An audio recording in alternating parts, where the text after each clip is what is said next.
Hello everyone! Ayan, nagluto tayo ng tibuok nga manok. Ayan o, di ba? Lami kayong sabaw, anin no? Diyos ko magpasabaw, dito alig maayo mga kagors. Meron na siyang laman sa ilalim, yung mga sibuyas, bawang, at saka yung tanglad, at maraming sibuyas na dahunan. Diba? Lami kayo ni siya kagurang, diba? Anyway, my name is Jose Postanes, ang iyong ka-OFW. So, of course, luto ng ating sinabawang tibuok nga manok. Diba? Hali kayo mga kagurang, mga unta, nakoy lami kayong sausawan. Sausaw natin dito.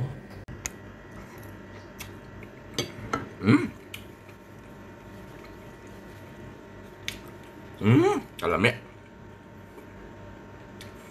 Hang kayo eh. Hang kayo kong sausawan na malamis-tamis na. Diba? Sausaw natin.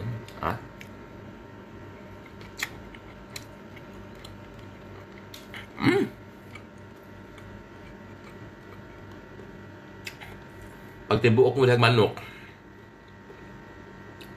simpleng luto pero masarap.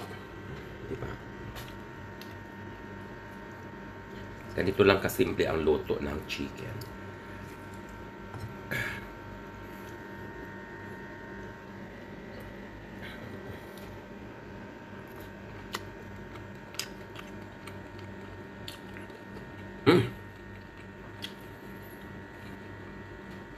Kahit wala ng rice. Mo na ito ipamahaw. Mamahaw ta! Mamahaw ta mga kagurang. Shout out muna dyan sa akong mga kapatid sa Cebu City. Lalo na mga kamag-anak ko dyan sa Liloan. Na yun ang napuruhan sa Baguio, no? Luoy ba ako din taong kaayo. Ang mga bahay lumubog pero kahit papano, okay naman, save naman ang mga sarili, pero mahirap mag-ipon ng gamit. Diyos ko po! Ang mahal-mahal.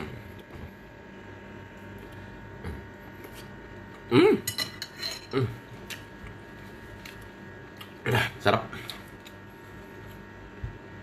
That's it for today's vlog. Ang